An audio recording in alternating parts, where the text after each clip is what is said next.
She's sure. Come on. Alright, I'm going to go over. You stay on this side.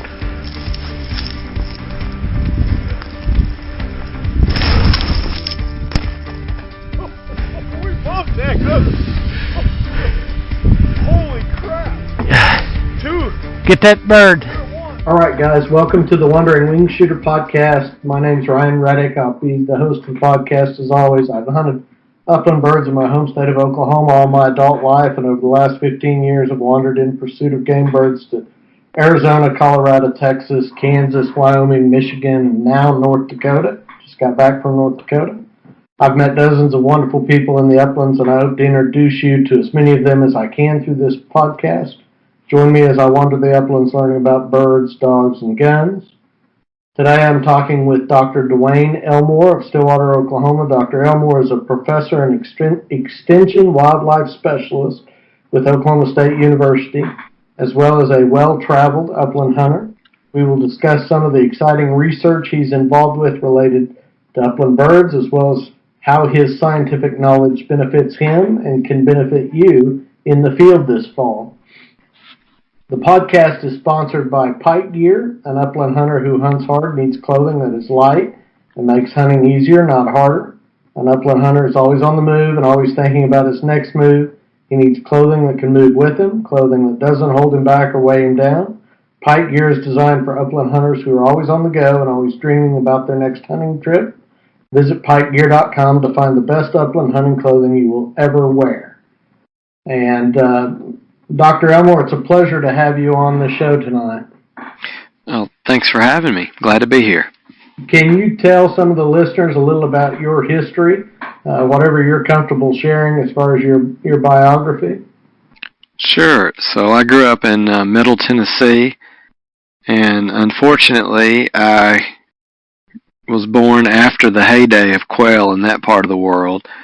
So they were really uncommon through my childhood, but I spent a lot of time in the outdoors hunting other things and had just a little bit of exposure to upland bird hunting, but did a lot of deer and waterfowl and fishing, and got really interested in wildlife and ended up at the University of Tennessee at Martin, where I did my bachelor's in wildlife management, and went on to Mississippi State University to do a master's in wildlife, and a brief stint in North Dakota with Ducks Unlimited, and then eventually Utah State University for a PhD, and I've been here now in Oklahoma for over 13 years.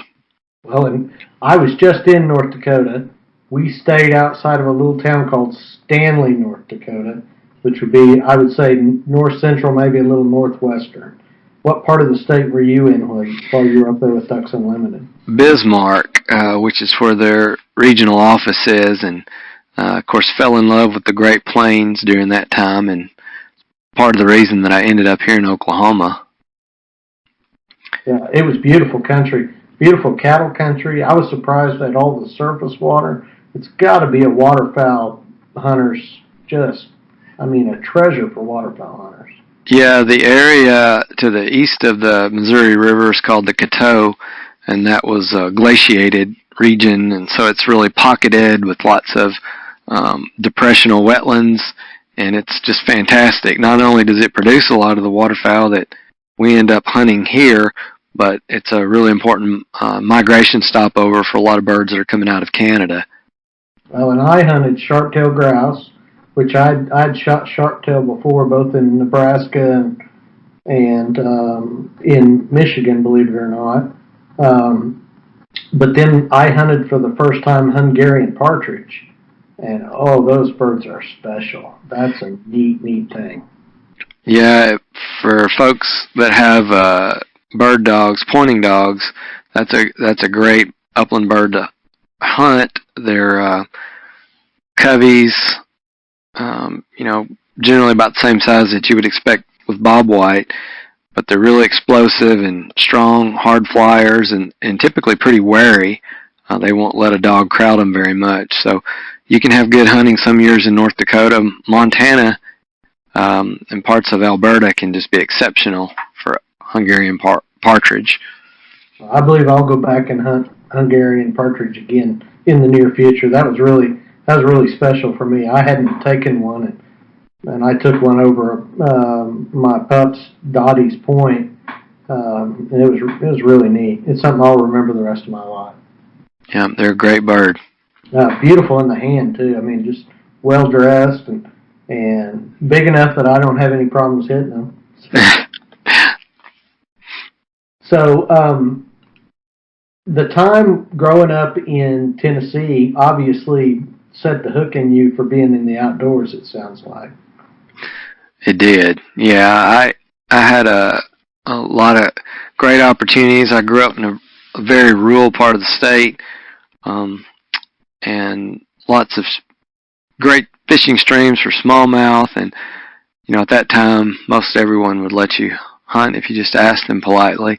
So I had a lot of opportunities, and I got exposed pretty early on to our local conservation officer, and I guess that was the first time I really even thought that, you could have a career in natural resources. So that kind of got me thinking about it.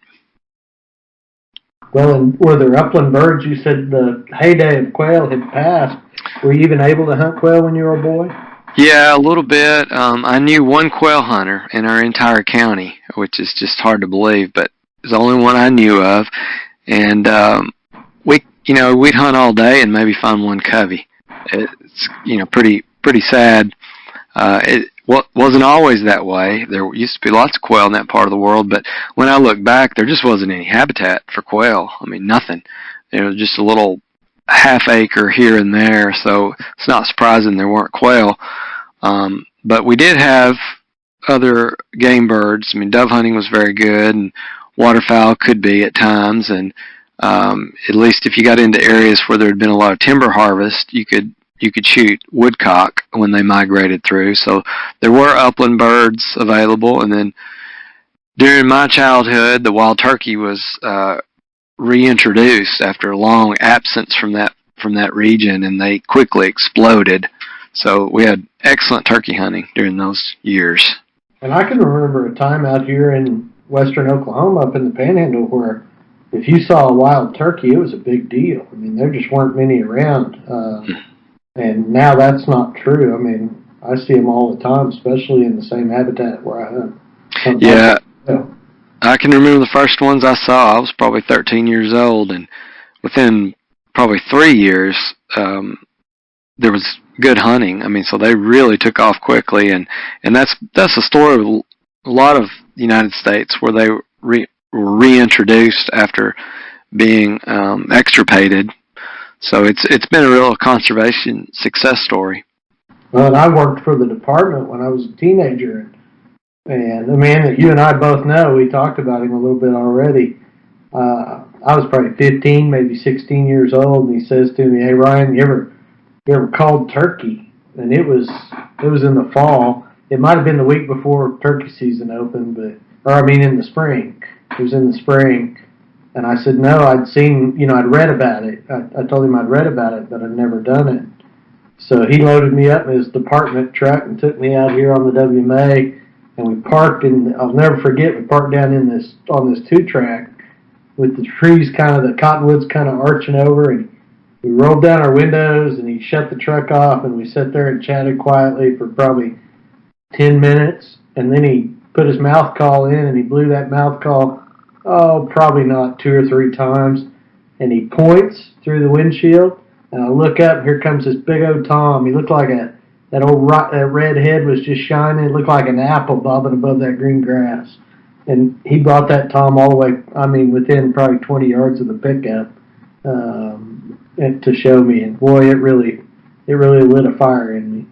Yeah, it usually only takes one episode like that, and people are kind of hooked on turkeys. And fortunately, in Oklahoma, we have excellent turkey hunting, really across the state. And, that's something that we just completed a research project about 2 years ago it was funded by the Oklahoma Department of Wildlife Conservation, where we were studying the Rio Grande wild turkeys specifically on Pack-Saddle Wildlife Management Area, and it was really a good project, and we got to learn a little bit more about wild turkey and how they use habitat, and hopefully help the department better manage wild turkey on public land. Well, they've got a nice population out here. I know people can be successful out on the Beaver River WMA. If they burn a little shoe leather, they can get in there and find some turkeys, and if they hit it right, those turkeys will respond to a call and let you have a chance at them. Mm-hmm.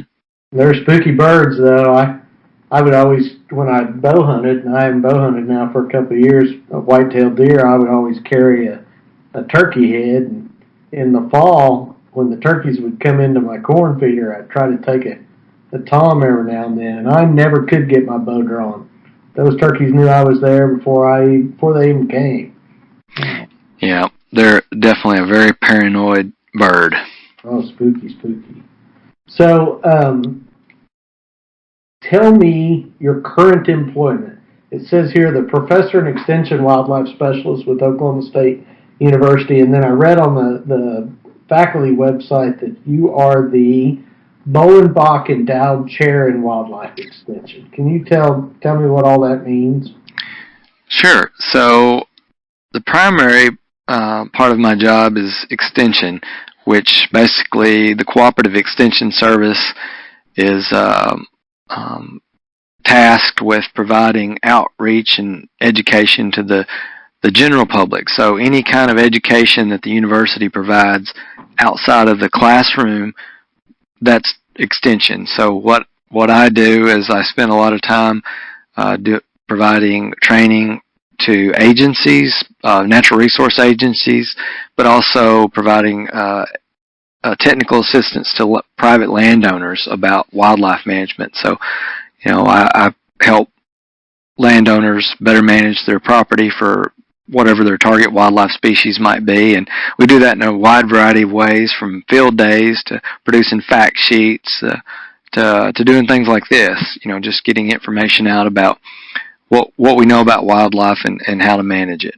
And I do a little farming, so I'm familiar with my local extension agent because I go in and get information like on seed wheat varieties. Right. And you're doing the same thing, it sounds like, but just relative to white-tailed deer, bobwhite quail.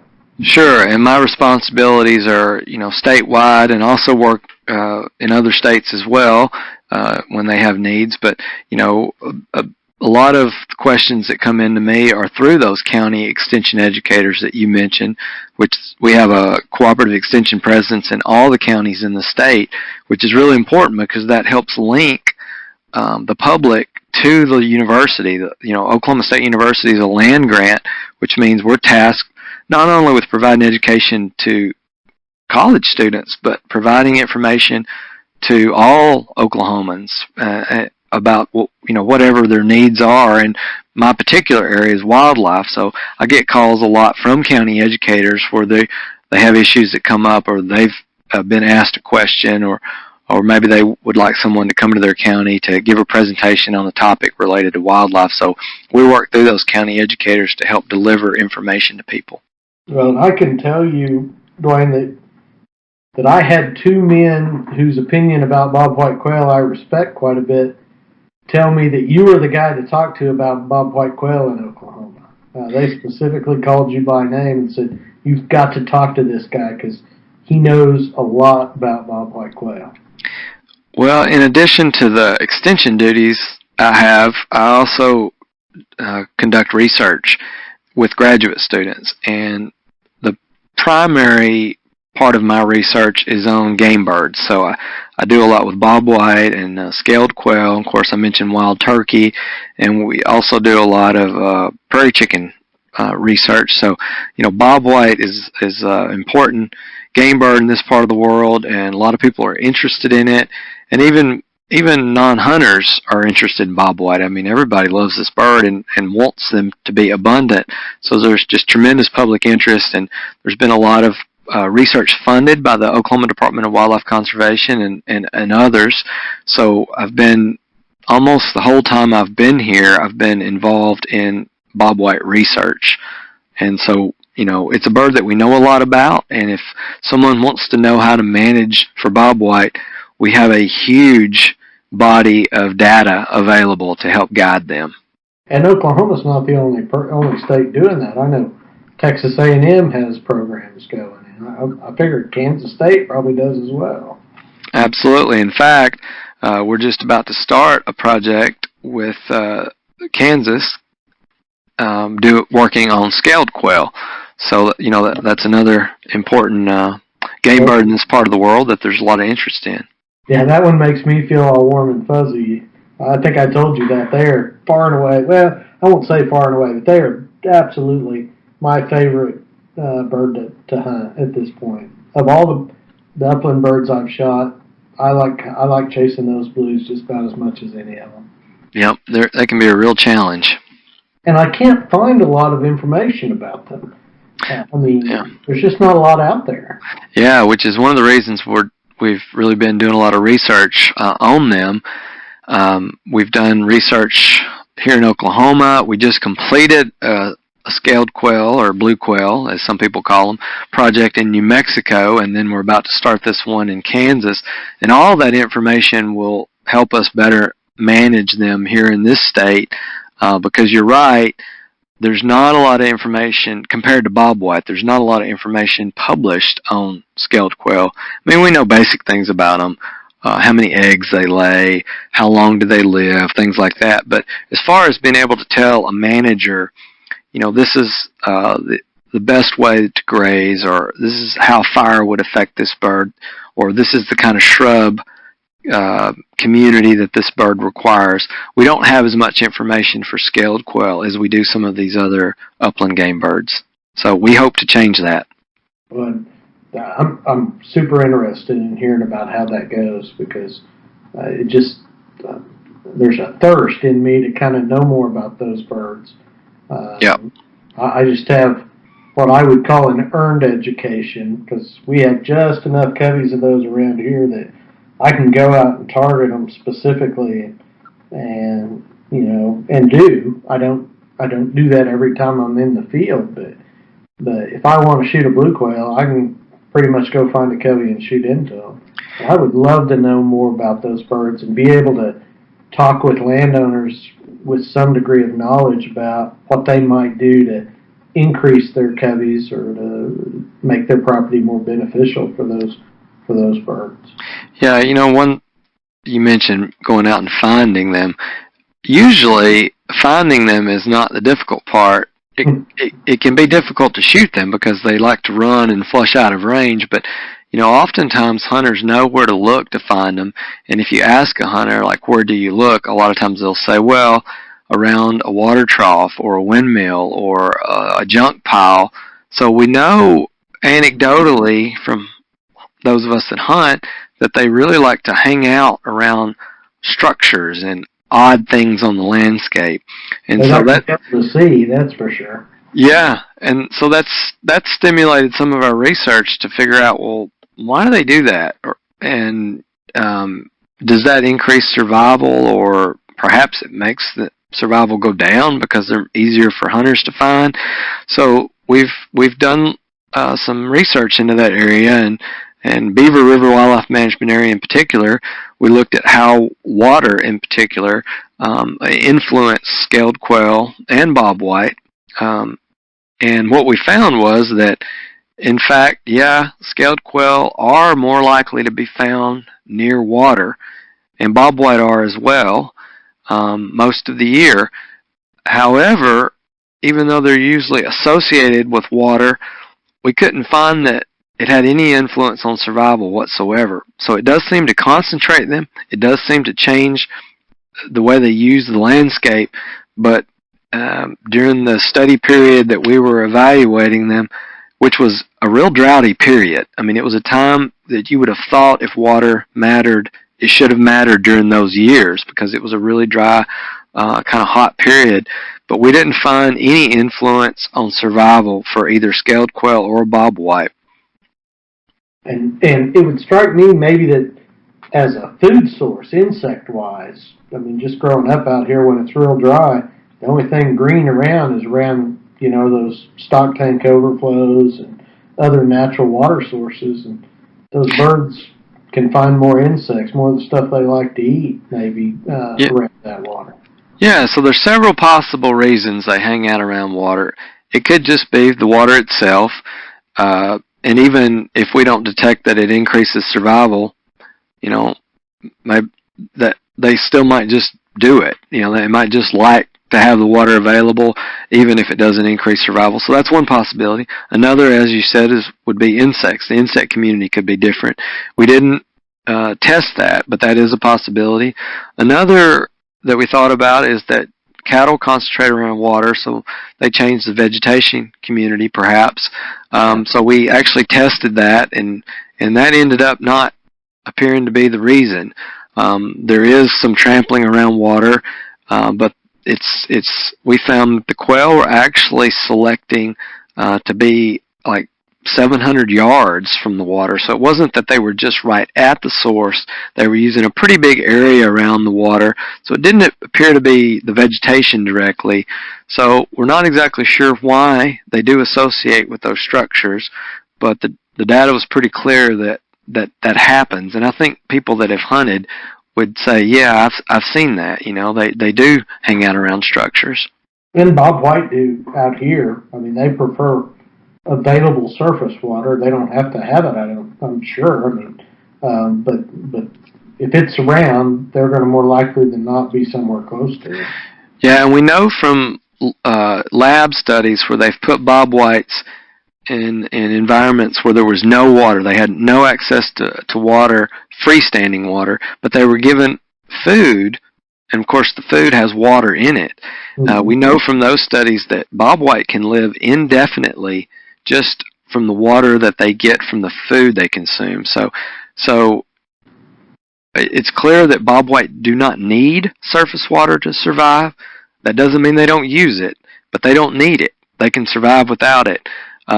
So when I am asked, should I put water structures out for quail, the answer I give is, well, based on the data that we have, no, I wouldn't recommend that as a management practice, because there's no indication that quail need it, nor does it increase survival, nor does it give you more quail. But if you have it already, then it might help you locate a covey, but it's probably not giving you more quail to hunt. I'll be doggone. Huh. And so a question that I have often had, and anecdotally I would think that the blue quail or the scale quail have a larger home area range than Bob White's, but I don't know that to absolutely be true. Has there been any studies looking into their range, how far they move? Yeah, that gets a little tricky to compare, because a lot of the studies that have been done, where you're comparing Bob White to scaled quail, they were done on different study sites. So, Bob White, if you just look within the species, Bob White, for example, home range size can vary a lot depending on how good the habitat is, the density of birds, even from year to year. So if you're comparing scaled quail and Bob White that were on different areas in different years, it's not really apples to apples. But we do have some studies that were done where Bob White and scaled quail are compared at the same time on the same property. For example, in Beaver River Wildlife Management Area, we were monitoring both species at the same time. There was a difference. The scaled quail tended to have larger home ranges, but even there it's a little tricky because they were in different kinds of plant community. So they did cover more ground, but they were in more open ground. So even there, it's a little tricky because they didn't overlap with Bob White a whole lot. And do they do the same as the Bob White with the covey shuffles in the fall and the exchange of members in the coveys? Yeah, to some degree. The thing you have to know about quail coveys in general is they're very fluid. People tend to think of a covey as a fixed unit that, if you go out and you find a covey in a general area and it's 10 birds and you go back a week later and there's 8 birds, that 2 of those birds were killed. Well, maybe, or maybe they just went to a different covey. That happens all the time, which brings up an important point about people wondering, well, should I shoot a covey that's small? If I encounter a covey that only has 6 birds, should I shoot them? And a lot of people won't shoot at coveys that are that small. So there's a couple things to think about there. First, there's ethical considerations, and everybody has a different view on that. If you feel that it's not right, if you don't feel good about shooting at a small covey, then don't do it. Sure. Everybody has, we all put restrictions on ourselves in hunting, so there's nothing wrong with that. But from a biological standpoint, if you're concerned that shooting birds below 8 or 6 or whatever it is might put that whole covey at risk, there's really not justification for that, because those coveys are dynamic and they're always mixing between different coveys. And let's say, for example, you shot 4 birds out of a 8-bird covey. Well, those 4 birds are going to find other quail, assuming there are other quail, and mix with them. So the next time you go out, you might encounter a covey that actually increased in size because the survivors from the first covey joined the second covey. So there are situations where shooting below a certain point could be a problem, but that has to do with the total population. For example, if you're on a farm and you know that it only has 1 covey, period, and there are no other quail around, well, if you shot them to a certain level, the quail are going to blink out just because there's so few quail on the landscape. But that has more to do with the total population. It's not really the covey size per se. But if you're in a landscape that has quail across the landscape and there's lots of different coveys that can mix and match, it really doesn't matter to the quail whether you shoot 10 birds out of 1 covey or 1 bird out of 10 coveys. Yeah, and I was told that same thing last fall, but in a different way. And that subject came up with Wade Free, and I was making the comment that I was seeing big coveys, so I thought we had good bird numbers. And he said, Ryan, the science doesn't bear out that covey size is a reliable indicator of the number of quail per acre in any given habitat. Mm-hmm. And he explained that to me in the context of, like, on a set acreage, say a half section, if you had 10 coveys with 10 birds in it, and you go in on opening day and you kill 8 birds, or 10 birds, then you may have 9 coveys with 10 birds in it. Correct. And the way he explained it, that had to do with thermal efficiency more than anything else. And you'll see that sometimes with bobwhite. You'll go into an area where there's really a concentrated food source, like maybe a large flat that has a lot of annual sunflower, and you've had multiple coveys come in there and feed, and they're more or less feeding together, and then you come in and you flush 50 bobwhite that seem to be in 1 covey, one big group of 50 bobwhite, and you think, oh my gosh, it's a huge covey, and then the next day you go back and there's 6 and 8 and 10. Well, it's the same birds. They're just shifting around based on time of day. How hot is it? How cold is it? What are the food resources? And that really gets apparent with species of game birds that tend to get in even larger aggregations. Think of California quail, for example, or chucker partridge, which is an exotic bird. But it's not uncommon at all to see those in groups of 200 and 300 at times. But you could go back a week later when the temperature's changed and the food availability has changed, and they might all be in 6s and 8s. But then, it's the same group of 300 that you saw a month ago. So these group sizes are constantly in flux. And thus his comment to me that covey size is not a reliable indicator of relative number of quail in a given area. That's generally true, yes. Yeah. Well, I learned something. I find if I keep my mouth shut and listen, there's a lot out there I can learn. And we haven't talked about this, Dwayne, but I think it's important people understand that you're a bird hunter. I mean, you're not just a bird scientist. You've hunted these birds. Yeah, I've hunted most game birds in upland game birds in North America. Just got a couple really left to tackle, but I've hunted all the quail in North America and most of the grouse, and I like them all. They're all special. I've got a couple of favorites for various reasons, but I enjoy hunting all of them. Yeah, the mountain quail. What was that like, chasing those mountain quail? It's tough.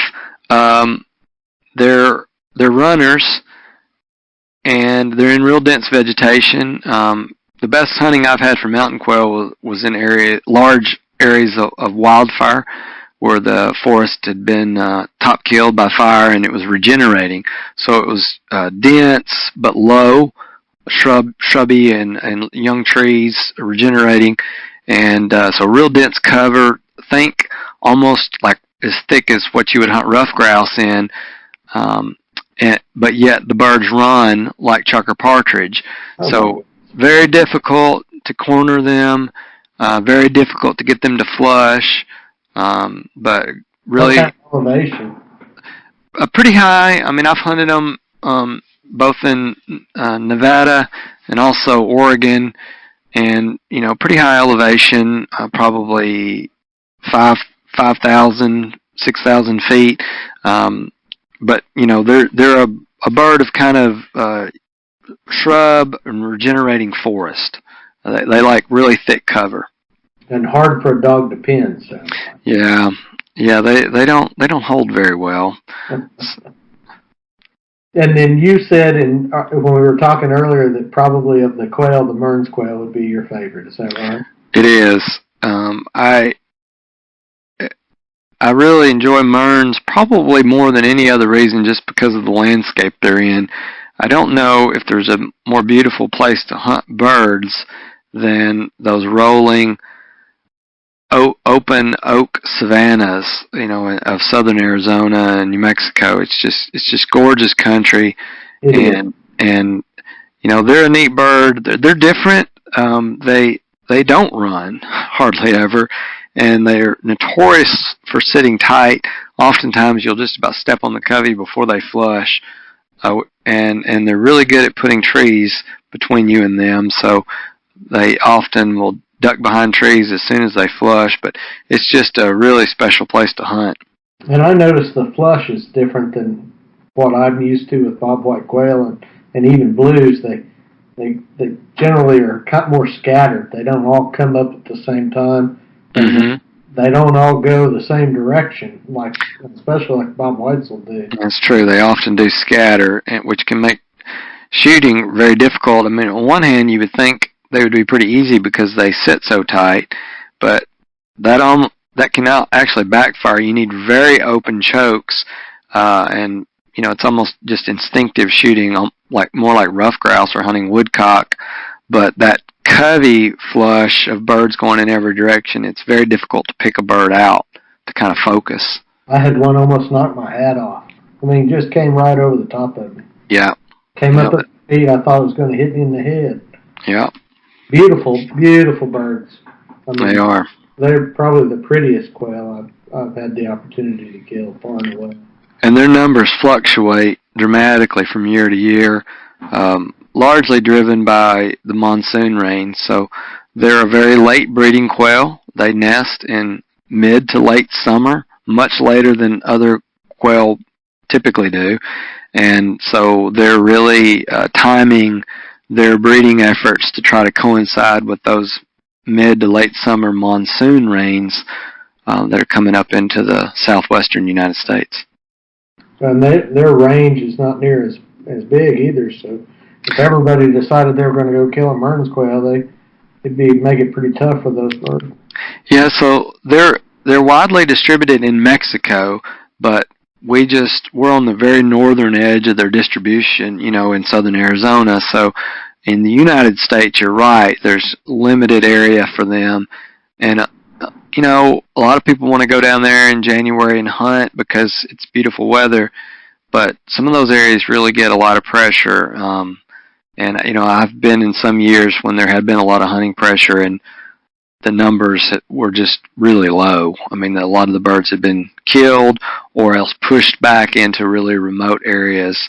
So that is an issue in that part of the world. And if you go late, be prepared to do a lot of walking because you're probably going to have to get pretty far off the road to find them. Yeah. But I loved going. We went 4 or 5 years in a row, and then that was before all the trouble down there on the border. And then our wives decided that they didn't want us down there, and we haven't been back since. But I'd love to start going again. It really is a neat hunt, a really neat hunt. Mm-hmm. So of the grouse, Dwayne, which one is your favorite? My favorite one to hunt is greater prairie chicken, and I think the reason is it's just such a challenge. It's a very wary bird, particularly by the time we get to October. They become very difficult for a dog to handle, very difficult to get good points over. If you just want to shoot a prairie chicken, it can be easy, in November and December, just to sit on a crop field and pass shoot, and that works great. But if you want to shoot them over points with a dog, that can be quite a challenge. Often when you're hunting prairie chickens, it's hot, it's dry. The bird even in good habitat, the density is fairly low. You have to cover a lot of ground. You need big running dogs. You need dogs that stand way off the bird, and all of that just makes it a real special thing when you actually get to harvest a prairie chicken over a point. It's a big deal. Yeah. So I always take it very seriously when I get to do that. So it's a special bird. And when you say greater prairie chicken, I think northern and western Kansas and Nebraska. And South Dakota also. Very, very good hunting in South Dakota. Okay. Well, I killed a prairie chicken years ago, a lesser. I'm sure it was a lesser here in Beaver County when there was still a season in Oklahoma. Mm-hmm. And I see lesser prairie chicken pretty much annually in my hunting. When I'm quail hunting here in Oklahoma, I'll occasionally see a covey or a single individual bird. But last year I only saw one. In years past, I would see coveys, pretty decent sized coveys, especially in the wintertime. But I only moved one bird last year, one prairie chicken. Yeah, unfortunately, the number of lessers has just really declined over the decades, and graders have as well. We still have lots of areas that have huntable populations of graders, but both grader and lesser prairie chickens are really reduced from what they once were, and the primary reason is just fragmentation and loss of grassland. We've done a lot of research on prairie chickens, and we know that they avoid trees. That's a big factor, is that they avoid trees, and with fire suppression across most of the United States, a lot of areas that used to support prairie chickens are now wooded, and so there aren't chickens there anymore.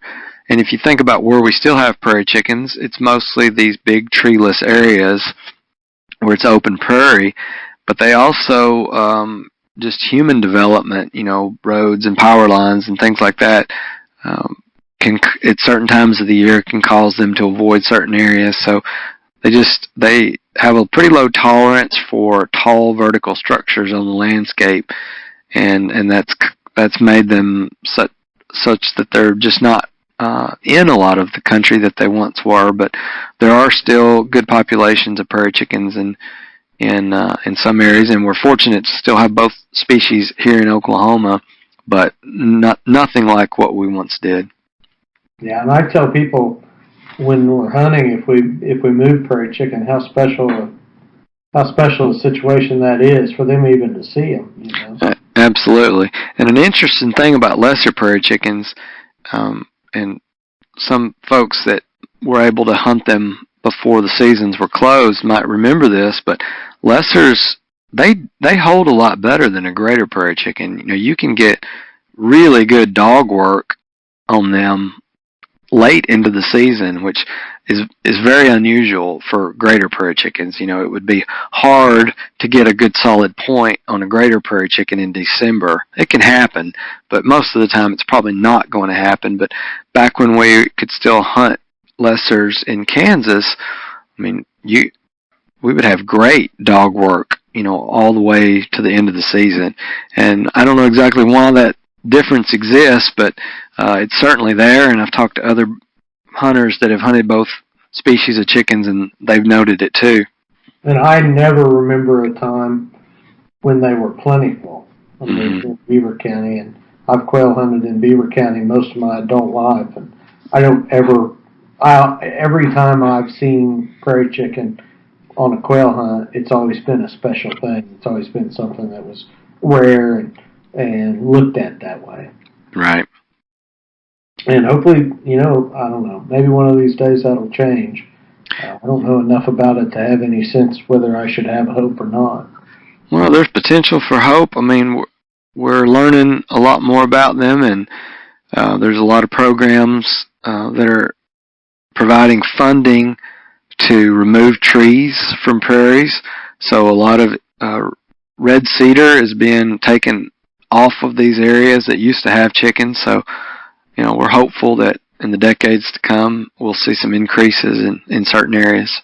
And there's been a study here in Beaver County of the lesser prairie chicken that you were involved with, based on the notes I had. That's correct, yeah. And that wrapped up probably about 3 years ago now, and we're very grateful for the Wildlife Department for funding that research, and also grateful for all of the landowners that cooperated and allowed us to track birds on their property and to learn about the prairie chickens using that part of the world. And we had a great biologist in that project, Mr. Alva Gregory, that just we couldn't have done the work without him. He was just a wonderful asset to the Wildlife Department. Yeah. Sad thing that he passed. Yeah. I've known Alva my whole life. At least when I was old enough to know that I knew Alva. Good family, good man. Yeah, he was. So, in talking with Wade, he said that I would be amazed at some of the information that has recently become available about bobwhite quail movement, about how far some of these birds actually move. Can you talk a little bit about that? Yeah, so let me start off by first saying most of them don't move very far. Most of the time, they're kind of homebodies, but they have the capacity to move a really long ways. For example, there's been documented bobwhite moving up to 50 miles Oh, my goodness. in a year. So if that only happens rarely, but it can happen, what does that matter? It actually matters a lot if you're trying to manage for bobwhite. Let me give you an example. In eastern Oklahoma, a lot of people say it's hopeless. There's no reason for me to manage bobwhite. There's none around. There's none that could even come on my property, so I could create habitat, but there just aren't any quail around. Well, there doesn't have to be very many bobwhite, and in fact, all over eastern Oklahoma, there are bobwhite. There aren't many in most places, but there's some. And the fact that they have the capacity to move a long ways, to disperse, and to find suitable habitat means that when you do create habitat for them, if there's any even remotely close to you, they're probably going to find it at some point. So they have the capacity to colonize these areas where habitat's being created. So I would say to someone in eastern Oklahoma, if you've got quail within 10 miles of you, it's not hopeless. If you create the habitat, at some point, they're probably going to find it. It might not happen the first year, but eventually. So there are lots of areas in the eastern part of the state that have tremendous restoration potential. And we know that the biggest factor of why there aren't quail on most of those properties now is they're completely forested. Historically, a lot of eastern Oklahoma was what we call woodland or savanna, meaning there were trees, but it wasn't a closed canopy forest. It was a more open forest that had grasses and forbs and all kinds of shrubs in the understory. And you can create that now, and we've done that in some areas on some of our wildlife management areas, and the quail have exploded on those areas. You just got to give them a chance. Well, that's really neat information, because I'd always thought that there had to be like a habitat corridor so that you could get birds from one area of concentration to areas of suitable habitat, but that didn't have birds for whatever reason. So what you're saying is they'll move anyway naturally, they just don't move quickly or a lot. Yeah, and they probably will move further if it's all habitat that they're moving through. So in other words, the birds that have been documented moving 30 and 50 miles, well, they were moving through rangelands, open country. We don't know if they'll move 50 miles through forest. Probably not. But they can move for several miles through forest. So they can move through areas that aren't really habitat, that aren't good for them. They can move through those areas and find patches of cover that are suited for them. So they do have this capacity to recolonize areas, but for the folks that are in eastern part of the state, there are areas now that have great hunting. Unfortunately, we've just lost a lot of the quail hunters in the eastern part of the state, but I had my best quail hunting of the year last year in southeastern Oklahoma. It was outstanding. Huh. Well, that's good news. In fact, that's great news. And Dwayne, you and I talked about this a little bit, but there's not nearly as many quail hunters around as, in my opinion, as there used to be 20, 30 years ago. I see some signs that that's changing, but even here in Beaver, Oklahoma, you know what kind of quail hunting we have.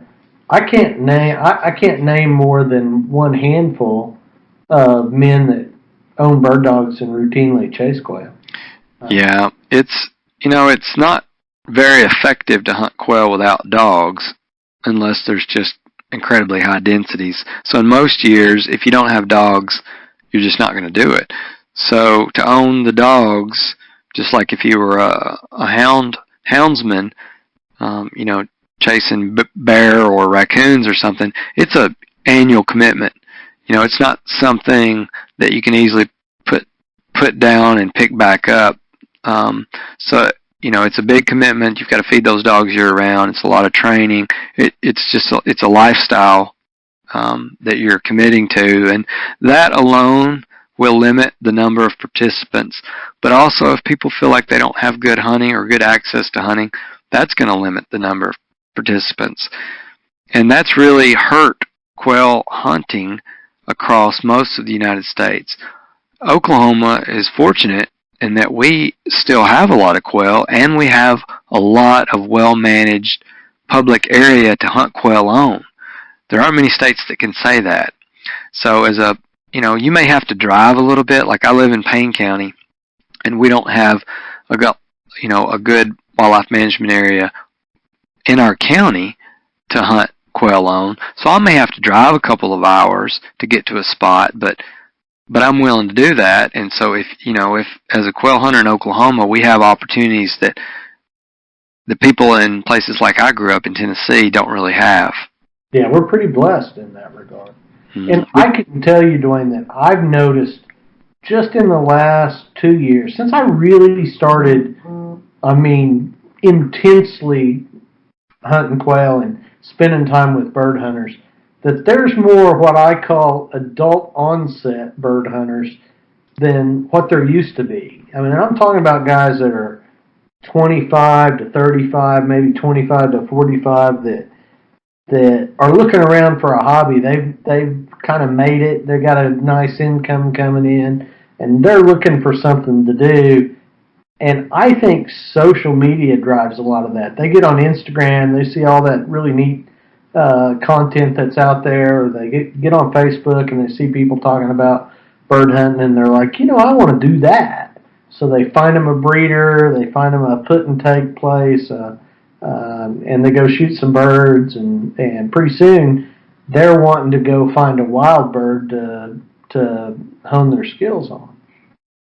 Yeah, whoever thought quail hunting would start to become trendy?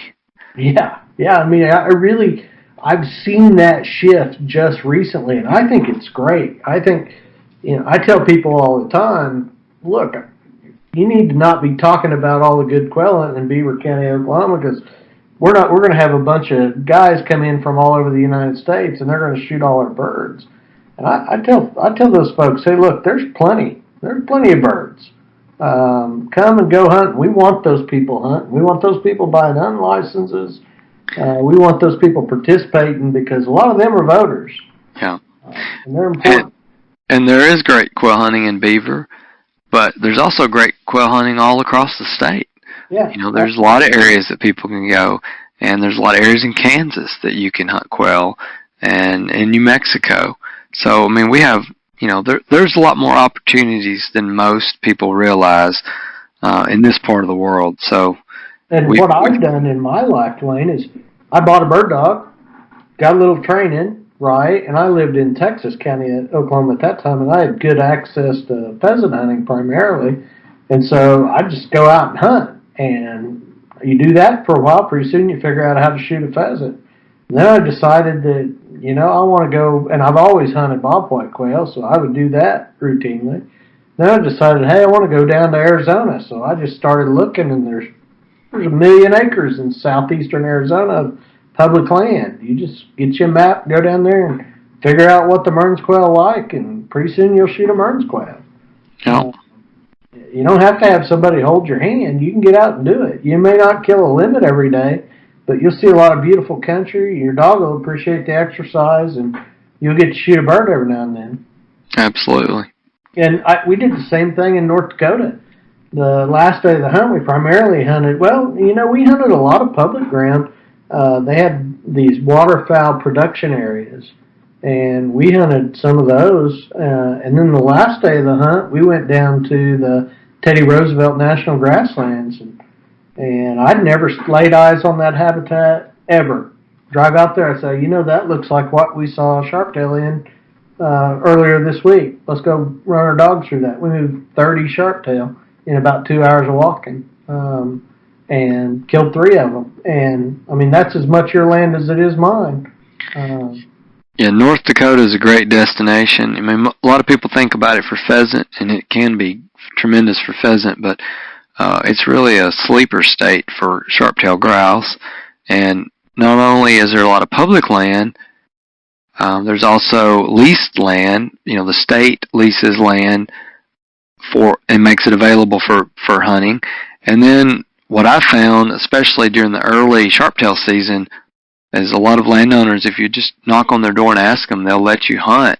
They might not let you hunt for pheasant if you come back in November, but usually during the September or October sharp-tail season, they're happy just to see somebody, and they're usually willing to let you hunt their land. Yeah, boy. And I'm getting ready to talk to a guy, do an interview with a guy that's from down around San Diego, Southern California. And he's going to talk about the great public land quail hunting that they have in Southern California. And I would never have thought of California as a hunting destination state, but he makes it sound like nirvana, chasing those valley quail that they've got out there. Yeah. So, I mean, there's plenty of opportunities for a guy, if he really wants to get involved, to actually get out and kill wild birds over a bird dog. And I'd encourage folks to try to do that. Yeah, absolutely. I'm looking at, I asked you about folk truisms, what people kind of had told me, maybe some of the old bird hunters that I've dealt with, versus what the science bears out. And I know this to be true. We've already talked about the covey sizes, but bird dogs find most coveys they encounter I think what you're indicating there is that bird dogs don't find most coveys they encounter. They don't. Yeah. Well, Are you sure? And let me say this: the dogs find a lot of coveys that we never know about. The dogs also miss coveys that are there. So research where we have telemetry, radio transmitters on birds, where we have known number of coveys. That research has shown that really best case scenario, good dogs probably only find 50% of the birds in a given area. So if you went into a quarter section and you hunted the entire quarter section and there were 8 coveys, you probably are only going to know about 4 of them. Now in some cases, the dogs just absolutely didn't smell the birds. The wind was wrong. They just didn't get close enough to get the scent. Really of not any fault of the dogs at all. In some cases, the dogs actually did smell the birds, but they never pinned them down. They crossed paths with them. Maybe you noticed that they were birdie. You thought it was a rabbit. You weren't, you rushed the dogs and said, "Come on, let's go." I mean, that happens all the time. And there's a covey there. And you think about this as a hunter. How many times have you been irritated with the dog and you impatient because you've got a goal in your mind? I'm going to march 10 miles today, and the dog's holding me up. And so you're pushing the dog, and then all of a sudden the dog runs through the covey and flushes it, and you're frustrated. Well, that was your fault, not the dog's fault. You rushed the dog. And we do a lot of that. So we know that we miss lots of birds that are out there, and it happens for different reasons.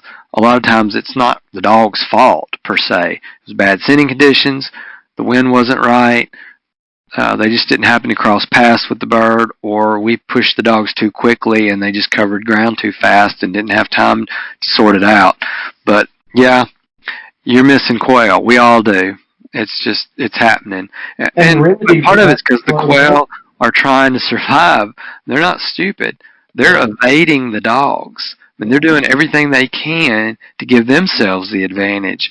And 3 times last year I witnessed this happen, and this probably happens more than we know, but 3 times last year I saw a dog working an area. It was clearly birdie. It was clearly indicating there was a covey there, but it couldn't quite sort out where it was. It didn't have the wind in its favor. It had the ground scent, and then the dog went over a rise and went out of sight, and as soon as the dog was out of sight, the covey flushed. So clearly the covey was watching the dog, waiting for the opportunity for the dog to be out of sight, and they flushed and put themselves in a safe position. That probably happens a lot more than we know. I bet that's right. I wear a GoPro when I hunt, and I was looking at a video. It's been 2-3 years ago, and my crosshair, or my short hair cross, she goes on point in this plum thicket, and there's clearly birds there. I mean, she's set them. She's got the birds, and as I'm walking in on her point, the camera picks up quail running, basically not parallel, but away from me and her, leaving the thicket. There was 2 birds, zip, right? And then I get up, and 4 or 5 birds flush. Bang, I shoot them. Those birds that the camera caught that I didn't see real time, I only saw after I looked at that video several times. They never flushed, never got shot. They just ran out of that point like nobody's business. Mm-hmm. Yeah, I think, people in western Oklahoma probably realize how often bobwhite run, but most quail hunters, especially in the east, I feel like think that quail stay a lot closer than they actually do. They don't realize how much they actually do move.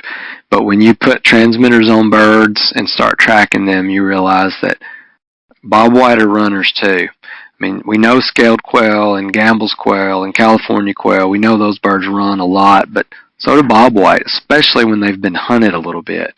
They're very good at evading the dog and the hunter. And you say here in your notes that hunting quail is completely compensatory. And what that means to me is that we as hunters don't have a negative impact on total quail population. Well, that's a long-standing myth that a lot of people have had, and even quail biologists for years and years believed that, but we know that now that that's not true, that hunting quail or shooting quail is, at some level, it does have an effect.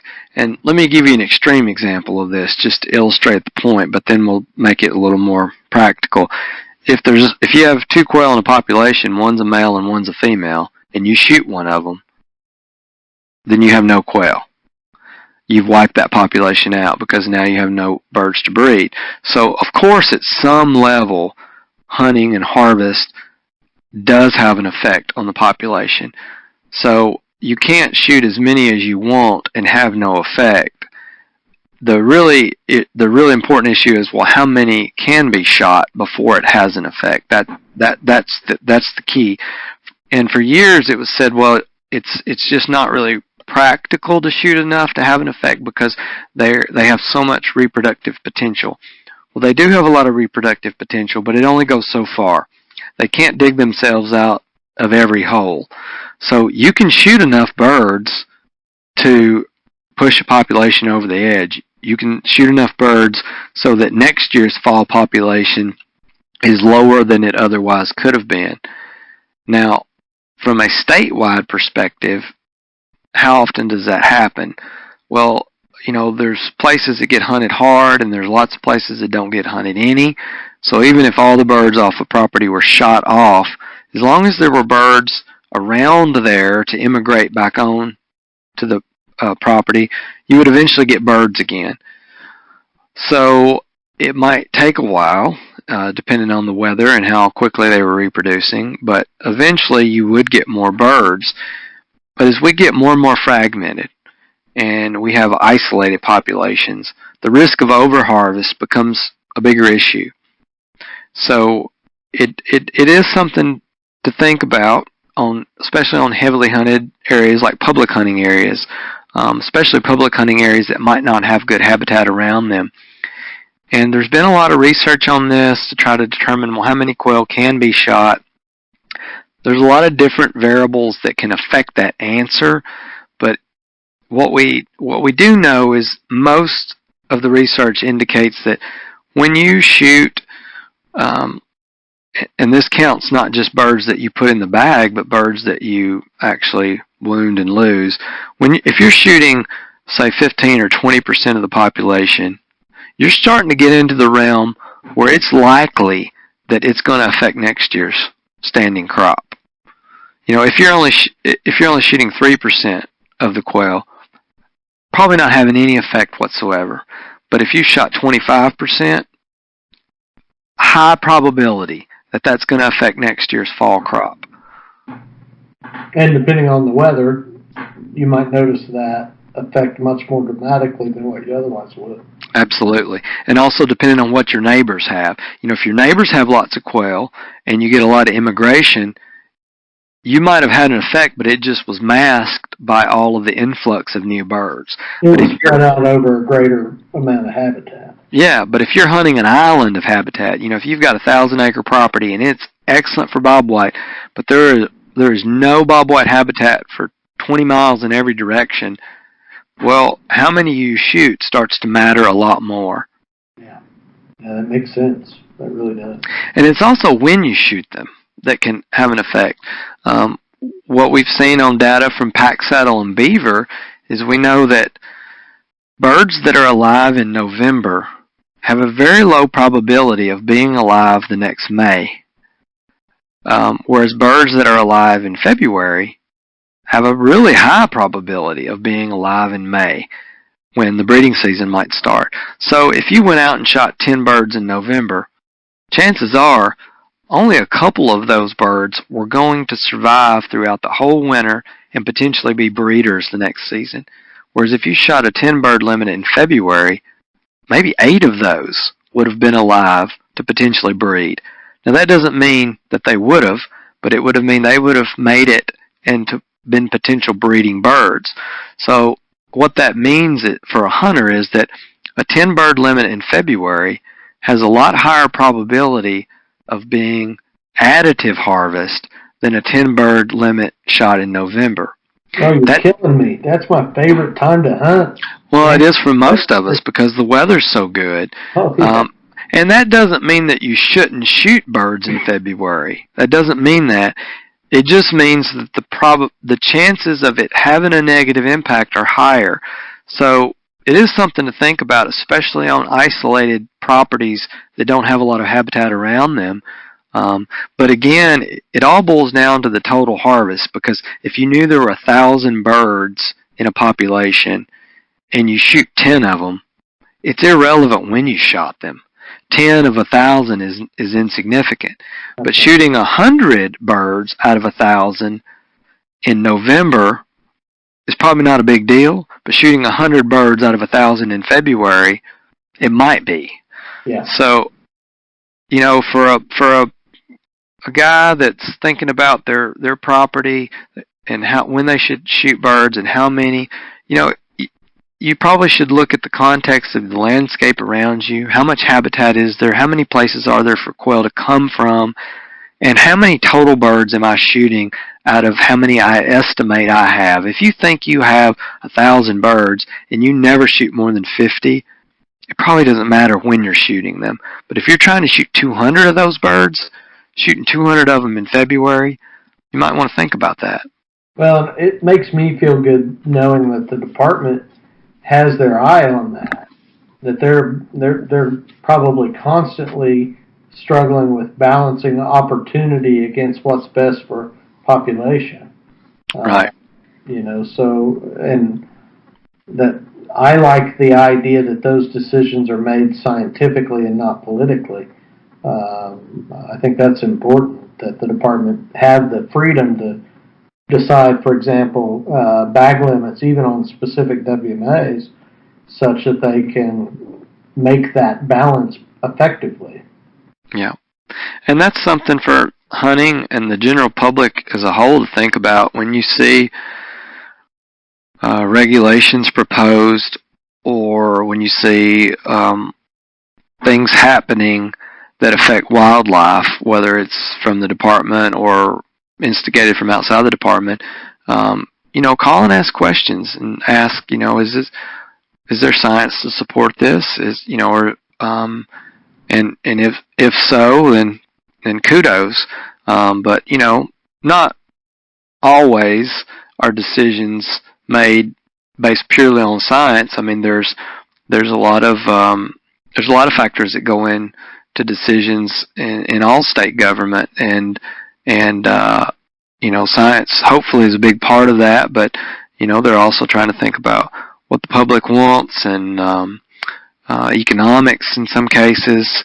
So I think what I would urge hunters to do is pay attention to laws that are being proposed, and you know, use your democratic voice and ask questions and have input. I mean, I think the department would welcome hunter input. Absolutely. That's what they're there for, I think. Yep. One of the other things you noted, and I get a lot of this question, especially early in the season. You say young chicks in late summer indicate a second or third hatch. That's a fallacy. Not every year do I see what I'll call flutterers, but you know, it seems like more years than not I'll find at least one covey of birds that aren't fully fledged. Yeah. So if you see young birds, you know, in late summer or fall, like when you're out hunting, all that tells you is that clutch was born late. It doesn't tell you necessarily that it was a good year or a bad year. It just tells you that conditions were good late in the season for production, but conditions might have been horrendous for production early in the season. So in some years, we'll get into a weather pattern that's really conducive to bobwhite nesting, and they'll start nesting in May and they won't stop until October. When that happens, we're going to have a good quail year. In other years, the conditions will be really good in June, and then it gets terribly hot and dry, and they stop breeding. We're probably not going to have a good quail season. And in other years, maybe June was hot and dry, and then by August, the conditions are moderate, and they'll start nesting, and so you'll see those late birds, but it could be that it was a bad year. They just delayed nesting. So the point of all that is quail wait until the conditions are right. And so when you're seeing late clutches, that just tells you they were born late, and doesn't necessarily mean those were second and third hatches. Now, sometimes a bobwhite hen will produce multiple clutches in a season, and she does this several ways. She can lay a nest and let the male incubate the nest, which that happens about 25% of the time. I see that in the same percentage with the humans I deal with in my courtroom. Exactly. Yeah. And then she can go nest again. So she might actually have two clutches kind of going almost at the same time. But if she hatches a clutch and those chicks survive, it's not likely that that hen will lay any more eggs that season. If she fails, like if she's incubating and the eggs are eaten, she might lay another clutch. But if she actually hatches those chicks and they survive for even a few days, she's probably not going to lay any more eggs that season because she's already invested so much time and resources into that clutch. So this second and third hatch kind of thing is a little bit of a misnomer, because I think it makes people think that the individual hen is producing 2 or 3 broods. She might be producing a couple of nests, but her as an individual probably will produce no more than 1 group of chicks during that season. And another thing that makes this really confusing is you'll see hens that have 20-something chicks. And you think, oh my gosh, she laid all those eggs? No, she didn't lay 20-something eggs. That might be chicks from 2 or 3 different clutches. And that happens all the time. The bobwhite adopt other chicks.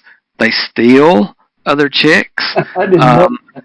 Yeah, and it's kind of a mess. I mean, and that's a reproductive strategy that enables some of the hens to go nest again. Because think about this, if you've got 3 hens and they each have 1 chick, they're all tied up to not to be able to nest anymore. Whereas if one of them or 2 of them can immediately give those chicks over to another hen, they at least have the potential to re-nest. Now, they might not because it might be too late in the season, but they have the potential. So there's lots of this meshing going on. We call it amalgamation is the technical term, but it's basically just chicks from different hens coming together in a kind of a communal group. So if you see a huge covey of young chicks, they might not all be from the same parent. In fact, they're probably not from the same parent. That's amazing. And, I mean, that's just one other way that Bob White expressed that tremendous desire to reproduce. I mean, yeah, they'll do it right up to the last minute, or they'll do it all summer long, just depending on what the conditions are. That they're going to make as many babies as they can get out there, is what it sounds like to me. And that's how the population can so explode in just a couple years' time. That's how you can go from very low numbers to very high numbers. It's because when the conditions are right, and it's not right every year, but when the conditions are right for them, they can produce a lot of young in a relatively short amount of time. Now, scaled quail also can produce a lot of young, but they're not as likely to re-nest. They're not as likely to put their broods, mesh their broods together. So their populations generally don't boom and bust quite as dramatically as bobwhite. Well, that's interesting. I didn't know that, but I could tell you that my experience in the field bears that out, that their regrowth curve after the drought has seemed to be slower and steadier than the bobwhites. But so long as the conditions are good, there'll be coveys where I expect there to be coveys. Yeah. Now I saw yesterday, and it's the 24th of September. Not yesterday, but this weekend. I was out moving sprinklers on some irrigated wheat, and I saw 4 separate, what I'm going to call coveys of birds. But those would likely be family groups still, wouldn't they, Dwayne? Yeah, probably so. And so that would be a hen or a male with a group of chicks that's just adult enough that they're flying. They flush, And Yeah, potentially. But one thing to remember on bobwhite is that some birds essentially never break out of a covey, especially in years where the conditions weren't good for reproduction. We saw that pretty commonly back in, I guess 2012 and 13 and 14, before the quail really started increasing again. When we had poor production years, we had birds that stayed in a covey all summer. They never paired up. They never attempted to breed.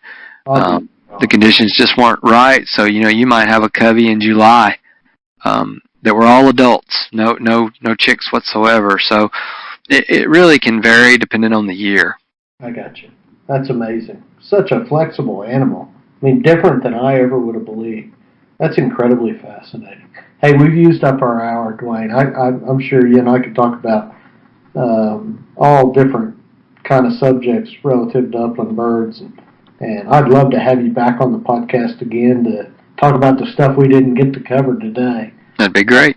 I always ask, and I'm a big supporter of of our conservation organizations, but is there anybody that you want to mention specifically, or anything that I haven't asked you about that you think bird hunters ought to be aware of?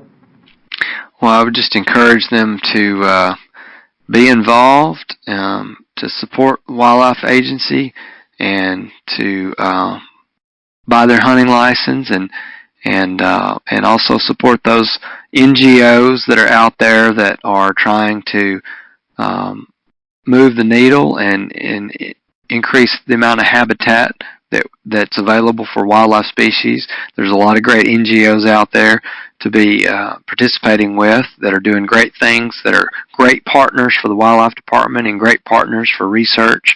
And I would just try to put a little bit of your own time into some of those groups and volunteer some of your time and make a difference for a wildlife habitat. All right, that's good advice. Hey, Dwayne, you have a wonderful evening. Thank you so much. I don't know about you, but I'm crossing. She's gonna be in this thing right here. You got her? Yeah.